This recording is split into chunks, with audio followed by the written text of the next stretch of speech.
Que bom que você está aqui para assistir mais um programa aqui dentro do canal Chegou a Hora. E eu quero estender a você as bênçãos de Deus.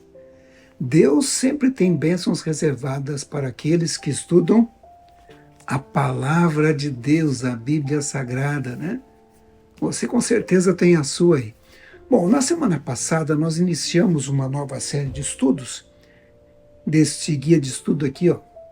Alusões, imagens e símbolos, como estudar a profecia bíblica. Tem sido muito bom, né? Eu acho que você vai gostar dessa série. São 13 episódios, já tivemos o primeiro, esse é o segundo, quando vamos estudar um pouco a respeito de como a gente estudar a profecia da Bíblia Sagrada, né? E o primeiro título foi Alguns Princípios da Profecia. E hoje é o nosso segundo estudo, o Fundamento de Gênesis. O Fundamento de Gênesis. Bom, já de início, eu tenho que pedir para você um favor muito simples. Eu preciso daquele like, assim, para que essa plataforma entenda que esse vídeo é relevante e passe para outras pessoas também. Entendeu? E se inscreva no canal, acione também esse sininho abençoado, porque aí você vai saber quando um vídeo novo aparecer aqui. E mais, a plataforma entende que o vídeo é importante e começa a distribuir para as pessoas aí também como sugestão e a mensagem vai indo. Tá bem? O que você acha? Pode fazer isso? Diga para mim aqui nos comentários. Vou fazer isso. Faça sua promessa escrevendo aí, também ajuda muito, tá bom? É assim que você ajuda a mensagem da Bíblia Sagrada a ser espalhada por muitos lugares. Mas eu sempre digo, antes de começar a estudar a Bíblia Sagrada, a gente precisa pedir sabedoria do alto. Sabedoria que vem de Deus. Então vamos orar. Ore comigo. Querido Pai Celestial, eu louvo o seu nome, Senhor. O Senhor é bom. A tua misericórdia dura para sempre. Louvado seja o nome do Senhor. Aqui estão os teus filhos, Senhor, para mais um estudo da Bíblia Sagrada. O Senhor conhece cada um, o teu anjo está aí ao lado de cada um deles. E eu te peço, Senhor, uma porção do Espírito Santo. Que o Espírito Santo nos dê sabedoria nesse momento para entendermos a tua palavra. Eu te peço em nome de Jesus. Amém. Vamos então para o verso para memorizar. E aí, como é que foi a semana passada? Vocês memorizaram o verso? Se lembram dele? Vamos lembrar da semana passada? Estava em Jeremias capítulo 9, 24, dizia assim: mas aquele que se gloria, glorie-se nisto, em me conhecer e saber que eu sou o Senhor e faço misericórdia, juízo e justiça na terra. Porque destas coisas me agrado, diz o Senhor. Mas hoje nós temos um novo verso, né? Um novo verso para memorizar. Aqui na lição de número 2, está em João capítulo 1, 29. É um pouco mais curtinho, hein? Acho que é mais fácil. Vamos lá. No dia seguinte, vendo que Jesus vinha em sua direção, João disse: eis o Cordeiro de Deus que tira o pecado do mundo. Vamos repetir? Repita comigo, hein? No dia seguinte, vendo que Jesus vinha em sua direção, João disse: eis o Cordeiro de Deus que tira o pecado do mundo. João capítulo 1, verso 29. E o título de hoje, eu já falei, vou repetir: o Fundamento de Gênesis. E já começa com a palavra princípio, né? No português está assim: no princípio Deus criou os céus e a terra, não é? O livro de Gênesis. Mas no hebraico é interessante, porque no hebraico, claro que está nas palavras hebraicas, mas começa com a palavra princípio, não no. Bereshit. Bereshit bara Elohim. Et hashamim ve'et haaretz. Ó, eu não sei se a minha pronúncia está correta, viu? Eu tentei imitar aqui o que no hebraico diz, mas uma curiosidade impressionante. Já no primeiro versículo, existe um simbolismo grande ali. Sabe quantas palavras tem no original? 7 palavras. Olhe que coisa impressionante, não é? 7 palavras no primeiro verso. E a gente vai ver esse número se repetindo, porque é um número que Deus usa, é um número simbólico.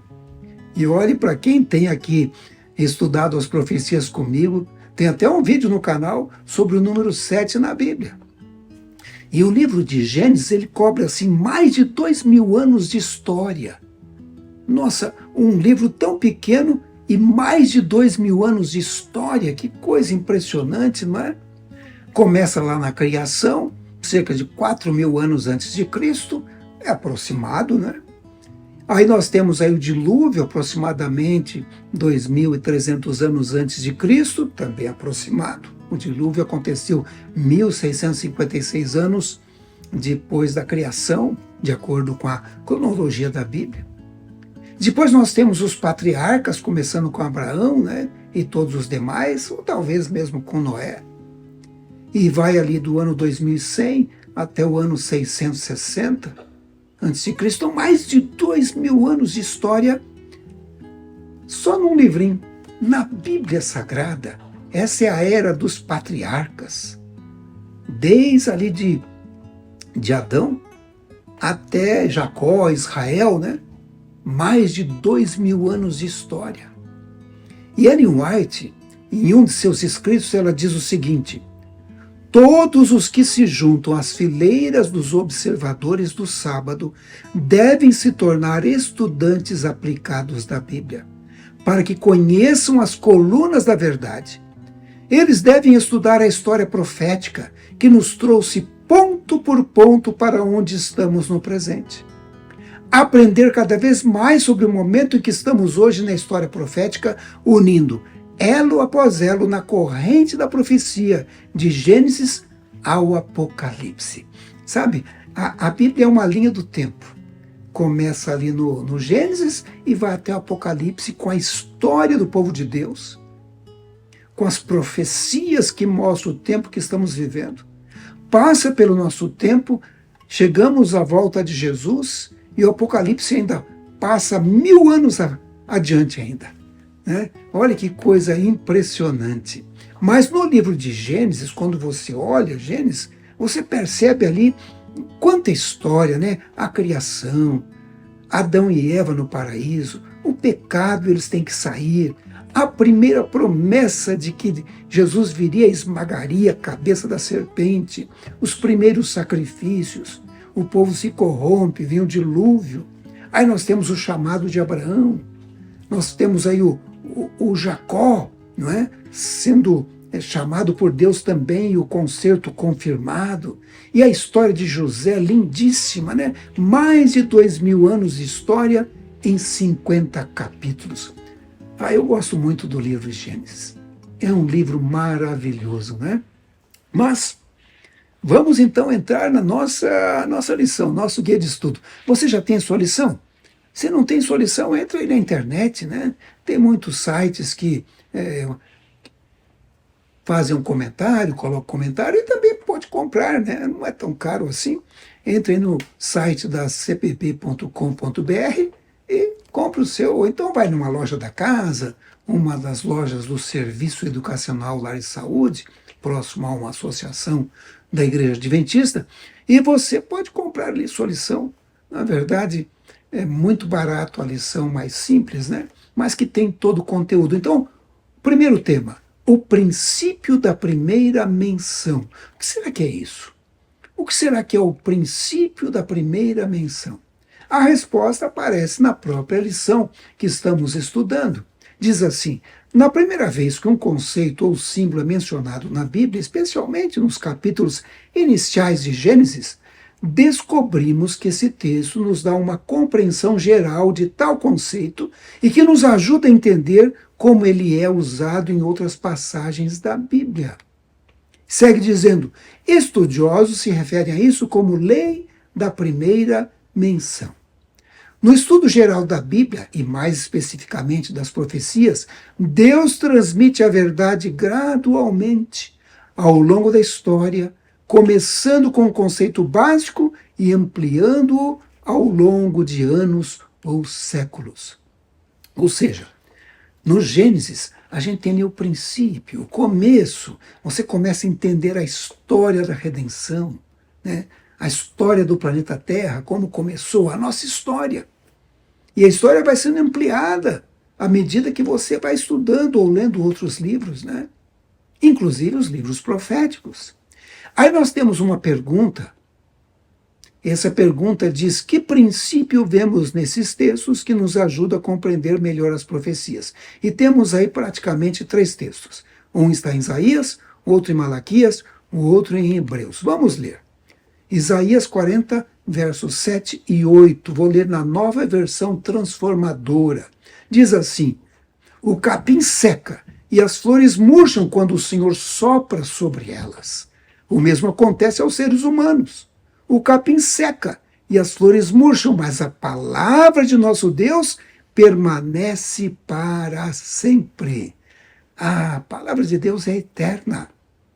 A palavra de Deus permanece para sempre. O capim seca, as árvores deixam de existir, né? As flores murcham, o homem morre, mas a palavra de Deus permanece para sempre. É por isso que em Malaquias 3, verso 6, o próprio Deus diz: eu sou o Senhor e não mudo. E lá em Hebreus 13, 8 diz: Jesus Cristo é o mesmo ontem, hoje e para sempre.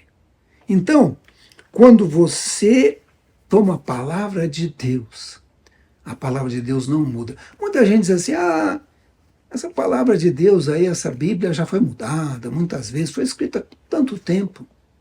Você percebe que a arqueologia, à medida que descobre antigos mais antigos, percebe que não houve mudança, porque a Bíblia é um milagre. Quando você vai, por exemplo, lá em Israel, no Santuário do Livro, Shrine of the Book, lá em Israel, em Jerusalém, ali tem um rolo do livro de Isaías que foi encontrado lá em Qumran. É um dos manuscritos do Mar Morto, o livro de Isaías praticamente completo, igual às traduções de hoje. Ou seja, Deus preservou a sua palavra, porque Ele é poderoso. Né? Ele é poderoso, não é palavra de homem, é palavra de Deus, palavra do Criador. E a própria lição diz o seguinte: quando Deus estabelece a verdade, Ele não muda de ideia. Uma vez que Ele começa a ensinar a verdade, repetições de princípios ou temas não mudam seus significados, mas, em contraste, lançam mais luz sobre esses significados. Portanto, quando estudamos as profecias, faz sentido adquirir boa compreensão do livro de Gênesis, onde conceitos importantes são explicados pela primeira vez. Então, aplicar essa compreensão fundamental enquanto exploramos o restante da Bíblia. Veja como é importante estudar o livro de Gênesis para compreender o simbolismo que vem depois. Sabe, nesse início nós somos informados sobre como Deus criou o planeta Terra, como Ele criou o tempo, né?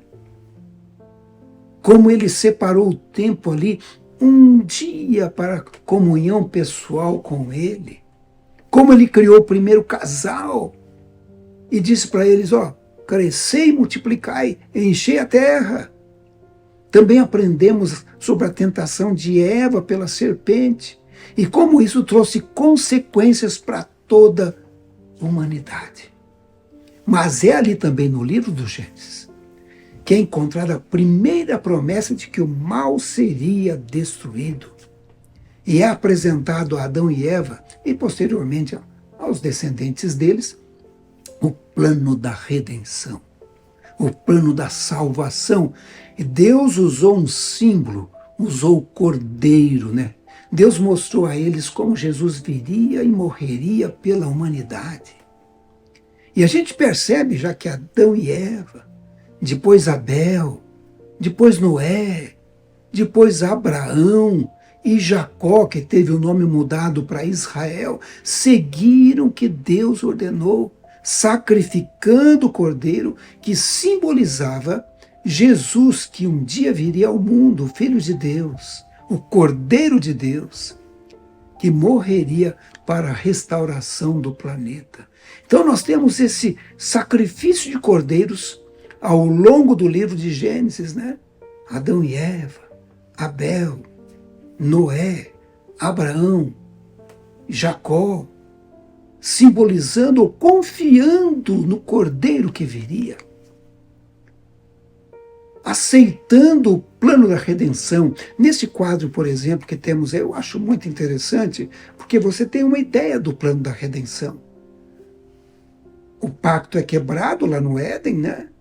Aí vem a promessa do cordeiro, já com Abel, e depois nós temos ali no deserto, né, a implementação do sacrifício de cordeiros um pouco mais detalhada. Jesus vem à terra, é batizado, deixa os seus ensinos, morre na cruz, ressurge em glória e majestade e faz a promessa: virei outra vez. Nós estamos aguardando essa parte final, né, do plano da redenção. Bom, vamos seguir nosso estudo. Mais um tema: compreendendo o amor de Deus. A lição já começa dizendo que entender a natureza do amor é uma chave importante para compreender a profecia. Um dos temas fundamentais do grande conflito é a distorção generalizada do caráter de Deus. E a lição ainda diz que a primeira vez que a palavra amor aparece na Bíblia está em Gênesis 22, verso 2. É a história da prova de Abraão e Isaque. Está aí, lá em Gênesis 22, dos versos 1 até o verso 13. Você se lembra dessa história, mas vamos reler para a gente relembrar, né? É uma história muito bonita e também muito empolgante e interessante, que ilustra o que aconteceria no futuro com a vinda de Jesus. Deus quis dar assim uma linguagem, não foi nem audiovisual, foi áudio pessoal, né? Foi algo pessoal. Abraão vivenciou a história de Jesus Cristo. Olha o que diz a história. Na verdade, a Bíblia tem um título, diz: Deus prova a Abraão. Verso 1. Algum tempo depois, Deus pôs a Abraão à prova. Abraão, Deus chamou. Sim, respondeu Abraão, aqui estou. Deus disse: tome seu filho, seu único filho, Isaque, a quem você tanto ama, e vá à terra de Moriá. Lá, em um dos montes que eu lhe mostrarei, ofereça-o como holocausto. Que pedido difícil! Tomar o único filho, levá-la para um lugar que Deus ia mostrar e oferecer o filho em sacrifício. Ou seja, matá-lo, né? Continua o verso. Na manhã seguinte, Abraão se levantou cedo e preparou seu jumento, levou consigo 2 de seus servos e seu filho Isaque. Cortou lenha para o fogo do holocausto e partiu para o lugar que Deus tinha indicado. No terceiro dia de viagem, Abraão levantou os olhos e viu o lugar de longe. É interessante quando fala no terceiro dia, né? Me lembra que Jesus ficou na sepultura ali praticamente 3 dias também, né? Eu imagino o que ia no coração de Abraão nesse momento, né? Vamos seguir lendo. Versos 5 e 6. Fiquem aqui com o jumento, disse ele aos servos. O rapaz e eu iremos mais adiante, vamos adorar e depois voltaremos. Parece que ele tinha confiança que ia voltar, hein? Os dois, não um só, porque ele diz: voltaremos. Abraão pôs a lenha para o holocausto nos ombros de Isaque, e ele próprio levou o fogo e a faca. Enquanto os dois caminhavam juntos, Isaque se virou para Abraão e disse: pai. Sim, meu filho, respondeu Abraão. Temos fogo e lenha, disse Isaque, mas onde está o cordeiro para o holocausto? Deus providenciará o cordeiro para o holocausto, meu filho, respondeu Abraão, e continuaram a caminhar juntos. Abraão não sabia, mas ele fez uma profecia aí, né? Ele profetizou: Deus providenciará o cordeiro para o holocausto, meu filho. E realmente isso aconteceria. E chega um momento em que ele ia realmente matar o menino, né? Quando chegaram ao lugar que Deus havia indicado, Abraão construiu um altar e arrumou a lenha sobre ele. Em seguida, amarrou seu filho Isaque e o colocou no altar sobre a lenha. Então, pegou a faca para sacrificar o filho. Eu imagino as mãos daquele pai, trêmula, né? Erguendo aquela faca, talvez com lágrimas nos olhos. E aí ele ouve ao próximo verso: Não toque no rapaz, disse o anjo, não lhe faça mal algum. Agora sei que você teme a Deus de fato, não me negou nem mesmo seu filho, o seu único filho. Então Abraão levantou os olhos e viu um carneiro preso pelos chifres num arbusto. Pegou o carneiro e o ofereceu como holocausto em lugar do filho. Toda essa história retrata o que iria acontecer praticamente 2000 anos depois, com Jesus vindo a este mundo. João capítulo 3, verso 16 é um verso da Bíblia que todo mundo sabe de cor, todo cristão sabe de cor, não é? Diz assim: porque Deus amou o mundo de tal maneira que deu o seu Filho unigênito, o seu único Filho, para que todo o que nele crê não pereça, mas tenha a vida eterna. E quando eu leio esse verso e penso na história de Abraão, eu quase que penso assim, porque Abraão amou a Deus de tal maneira que estava disposto a dar o seu único filho. E eu fico pensando que eu não sei o que é amor. Porque eu não sei se teria essa coragem de Abraão. Eu não sei se teria essa fé de Abraão. Por isso que Abraão é chamado o pai da fé, né? Abraão. E está no livro de Gênesis. Se você não leu o livro de Gênesis inteiro ainda, leia, são 50 capítulos, né? Leia o livro de Gênesis. Vale a pena ler o livro de Gênesis, conhecer ali a história do início do nosso planeta, o amor de Deus, e retratado também na história de Abraão. Deus usou então Abraão, essa história, para mostrar o que ele ia fazer no futuro, quando enviasse o seu filho para ser sacrificado como um cordeiro, para salvar a humanidade. Abraão sentiu na pele o que o Criador já havia sentido, porque a decisão já estava tomada, né? Iria acontecer. Cada animalzinho que morria, cada cordeirinho que era oferecido a Deus,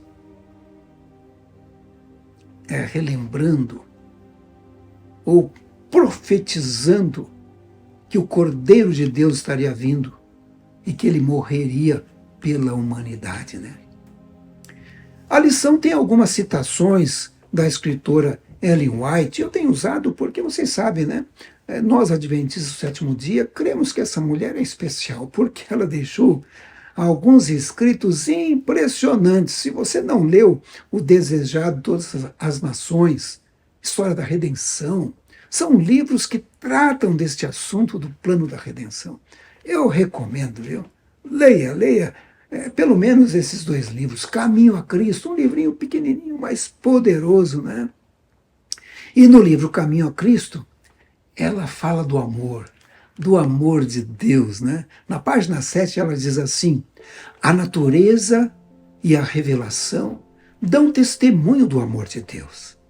Nosso Pai Celestial é a fonte de vida, sabedoria e felicidade. Olhe para as coisas maravilhosas e lindas que há na natureza. Deus é amor.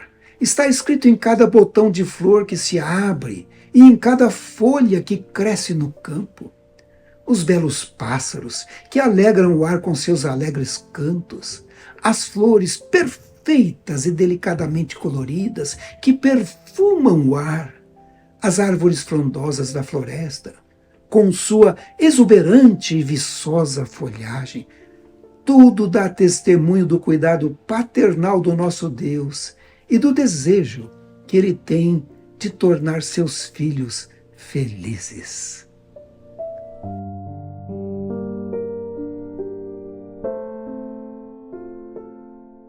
Vamos para o nosso próximo tópico, a pergunta de Isaac. Onde está o cordeiro? Já falamos aqui, mas vamos mencionar porque vamos pegar essa palavrinha aí, cordeiro, né?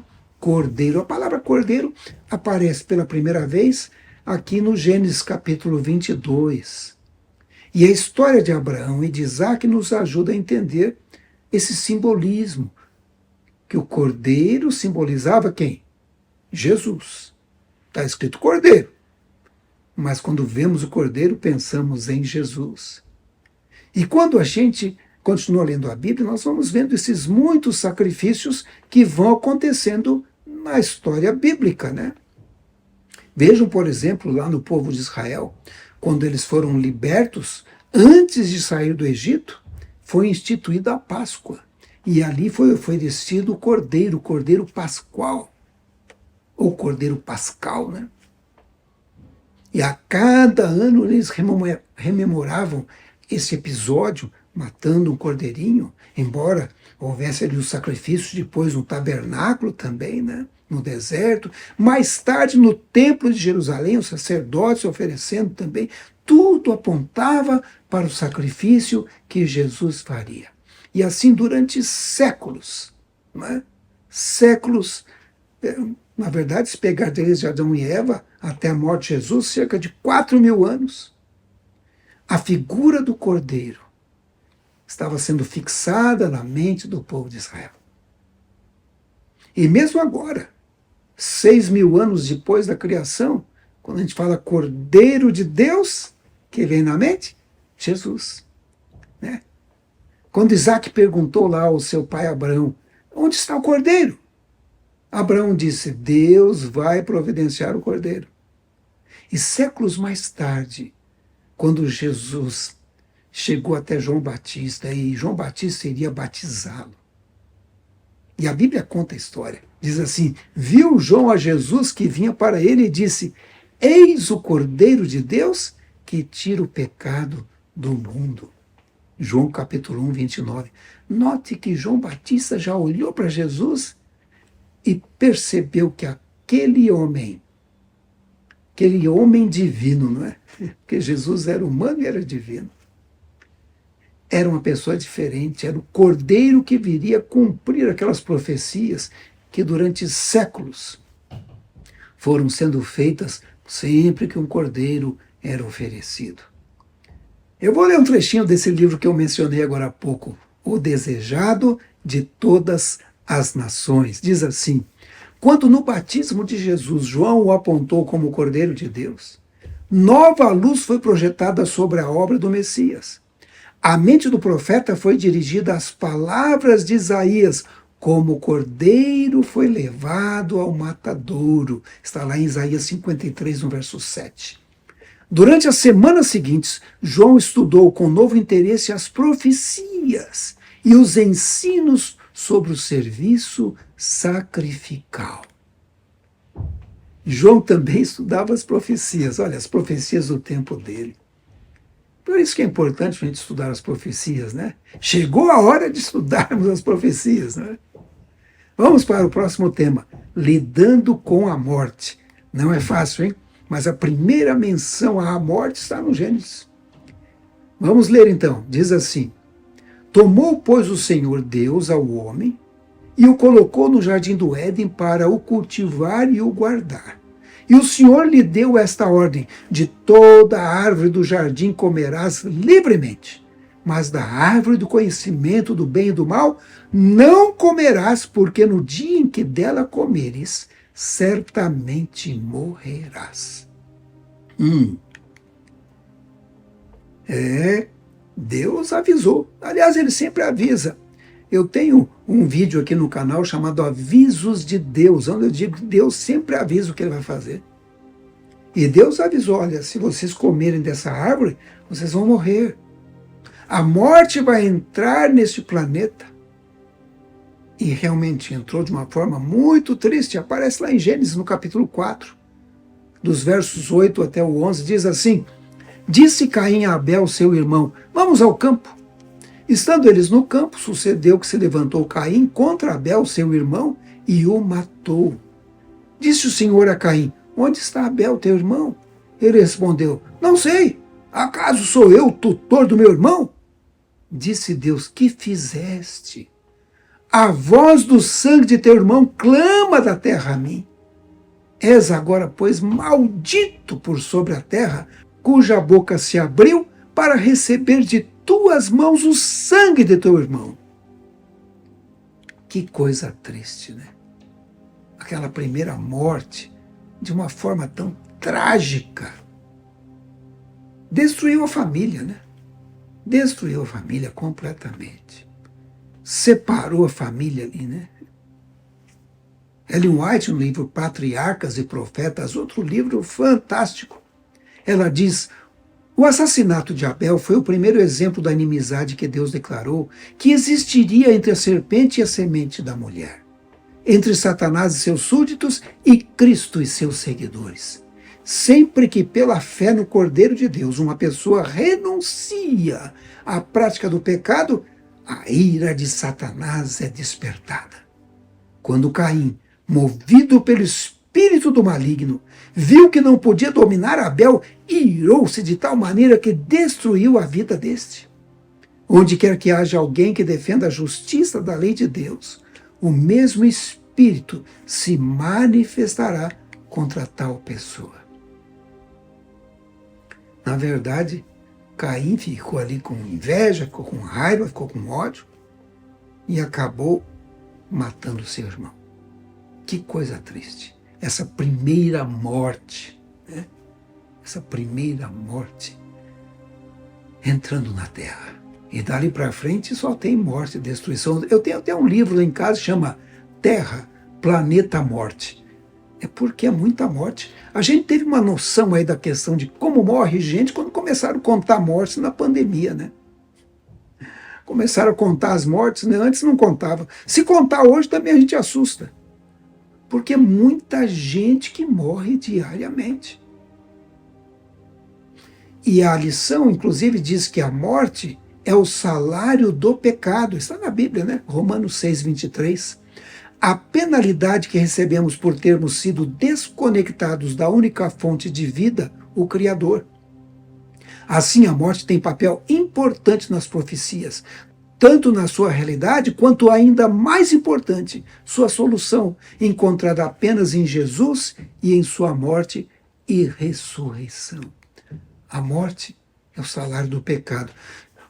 Uma vez eu estava viajando com um pastor lá pelos Estados Unidos e passamos assim em frente a um cemitério e eu disse assim: pastor, o senhor sabia que lá no Brasil nós recebemos o mesmo salário que é pago aqui nos Estados Unidos? Ele olhou assustado e falou: é mesmo? Eu falei: sim. O salário do pecado aqui é a morte.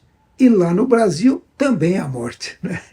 O salário do pecado na terra é a morte. Mas que coisa triste, né?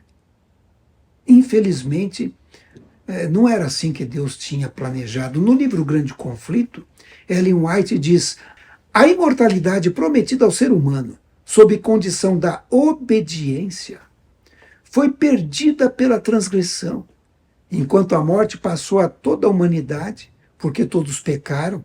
Cristo trouxe à luz a vida e a imortalidade mediante o Evangelho. Está em 2 Timóteo, capítulo 1, verso 10. Unicamente por meio de Cristo a imortalidade pode ser obtida. E aí a gente sai do Gênesis, vai lá para o Apocalipse. Sabe, para entender o Apocalipse, a gente tem que ler o Gênesis, né?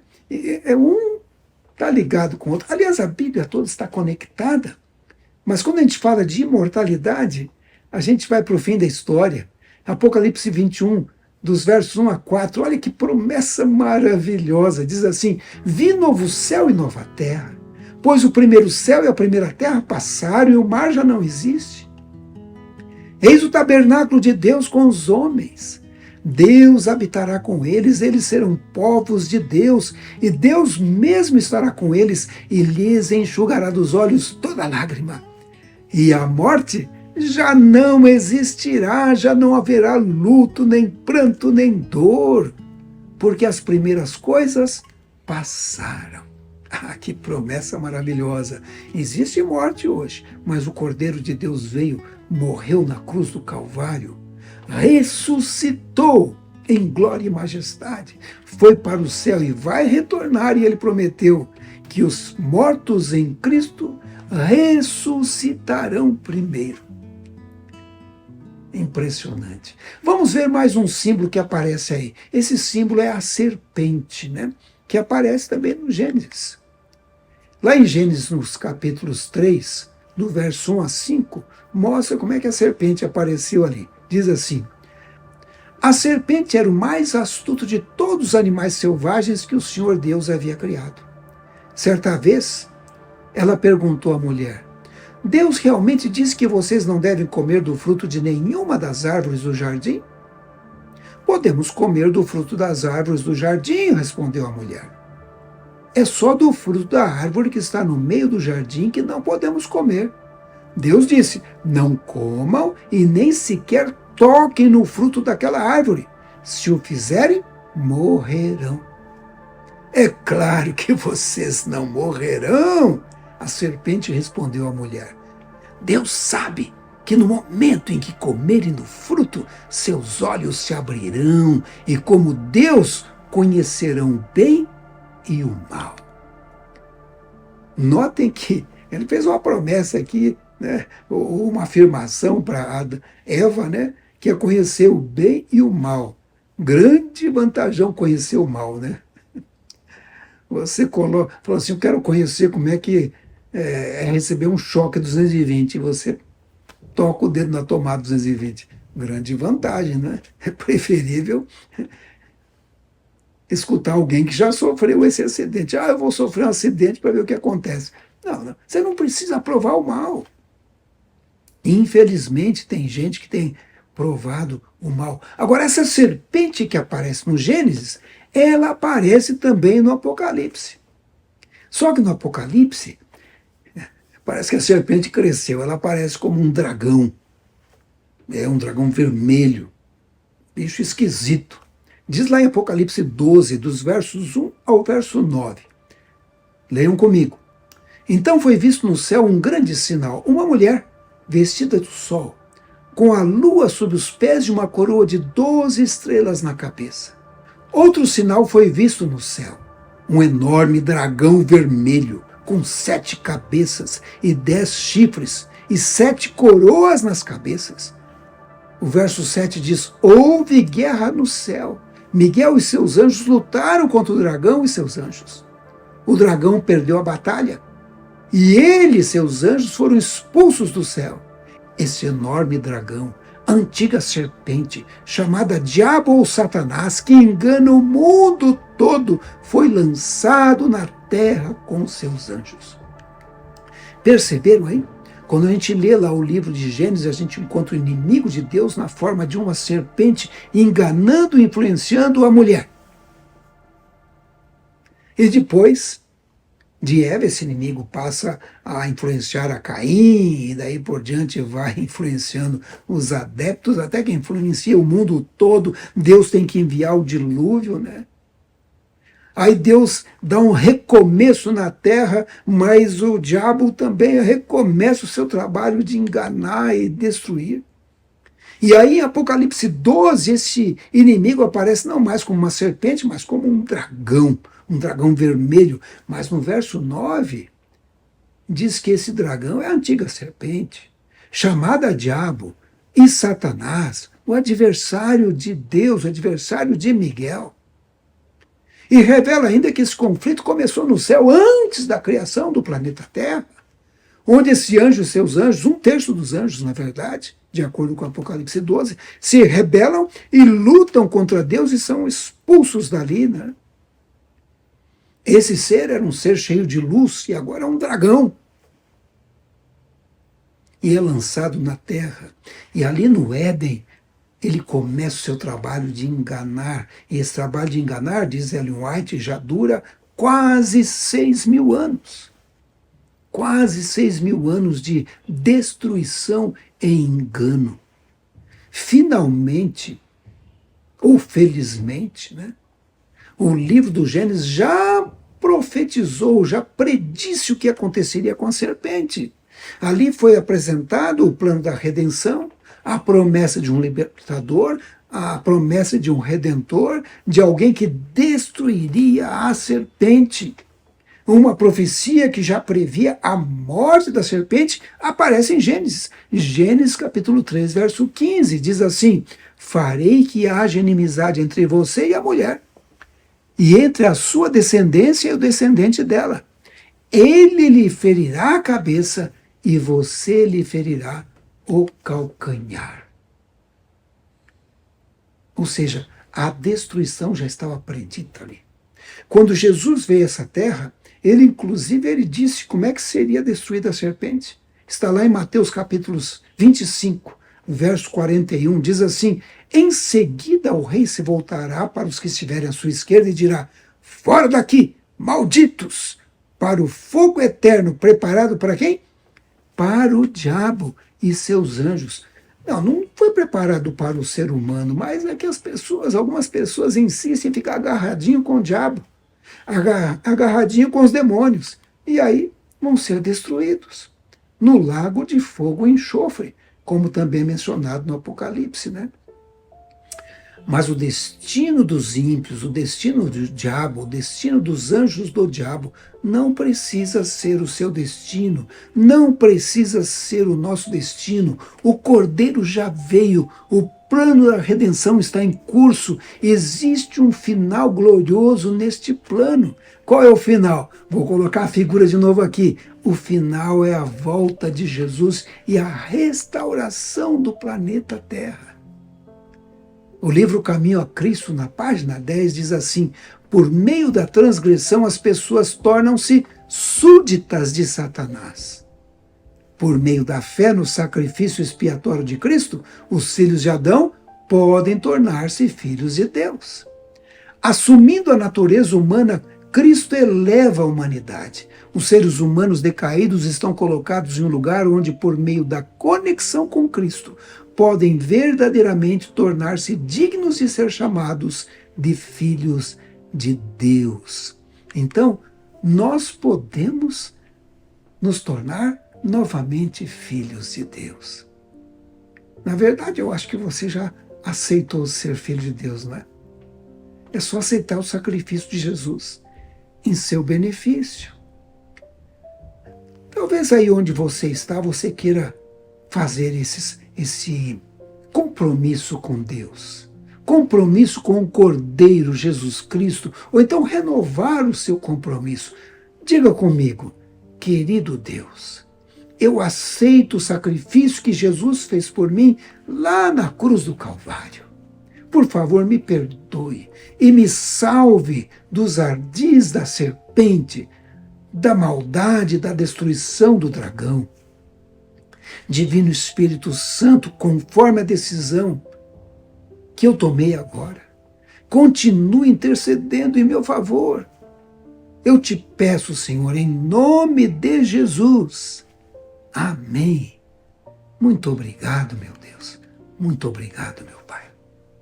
Amém. Bom, chegamos ao final dessa segunda lição, da lição número 2, dessa série de estudos sob o título Alusões, Imagens e Símbolos, como estudar a profecia bíblica. E aí, gostou? Se gostou, deixa aquele like poderoso, né? E acione também aí o sininho da bênção. Vamos abençoar o canal, né? E também vamos fazer com que mais pessoas assistam. Compartilhe esse vídeo para outras pessoas, para que outras pessoas sejam abençoadas. E se você não é inscrito, se inscreva. Aliás, dá uma verificada aí, porque muitas vezes, não sei o que acontece, a inscrição vai para o espaço, né? E o que você acha da atuação do dragão nos dias de hoje? A Bíblia diz que ele está irado, né? Bramando como um leão, que ele está ativo. Você está olhando o que está acontecendo no mundo hoje? Me conte aí nos comentários. Você está percebendo a atuação do dragão? Parece que o diabo está mais ativo nos dias de hoje. Será que nós estamos vivendo nos últimos dias? Deixa o seu comentário aí. Eu gostaria de saber o que você pensa sobre esse assunto, tá bom? Bom, eu ainda vou encorajar você a assistir aí os outros vídeos do canal. Nós temos vários vídeos aí, temos aí essa série sobre Daniel, o Grande Conflito, os vídeos proféticos do Chegou a Hora. Assista aí ao canal Chegou a Hora e divulgue, vamos espalhar a mensagem. Eu quero terminar com um texto da Bíblia, está em Apocalipse capítulo 3, verso 20. É Jesus falando para você. Ele diz assim: estou à porta e bato. Se você ouvir minha voz e abrir a porta, entrarei e juntos faremos uma refeição como amigos. Você já pensou? Almoçar com Jesus? Jantar com Jesus? Tomar o desjejum com Jesus? Não importa, qualquer refeição com Jesus. Que coisa maravilhosa. Ele está falando, ó, estou batendo na porta do seu coração. Se você aceitar, eu vou entrar. E vou estar com você, né? No café da manhã, no almoço, na janta. Que maravilha, né? Na próxima semana nós vamos estudar o estudo número 3. O título é Imagens do Casamento. Mas me deixa eu dizer uma coisa para vocês aqui. Chegou a hora. Chegou a hora da volta de Jesus. Maranata! Até o nosso próximo vídeo, viu? Deus abençoe a vocês.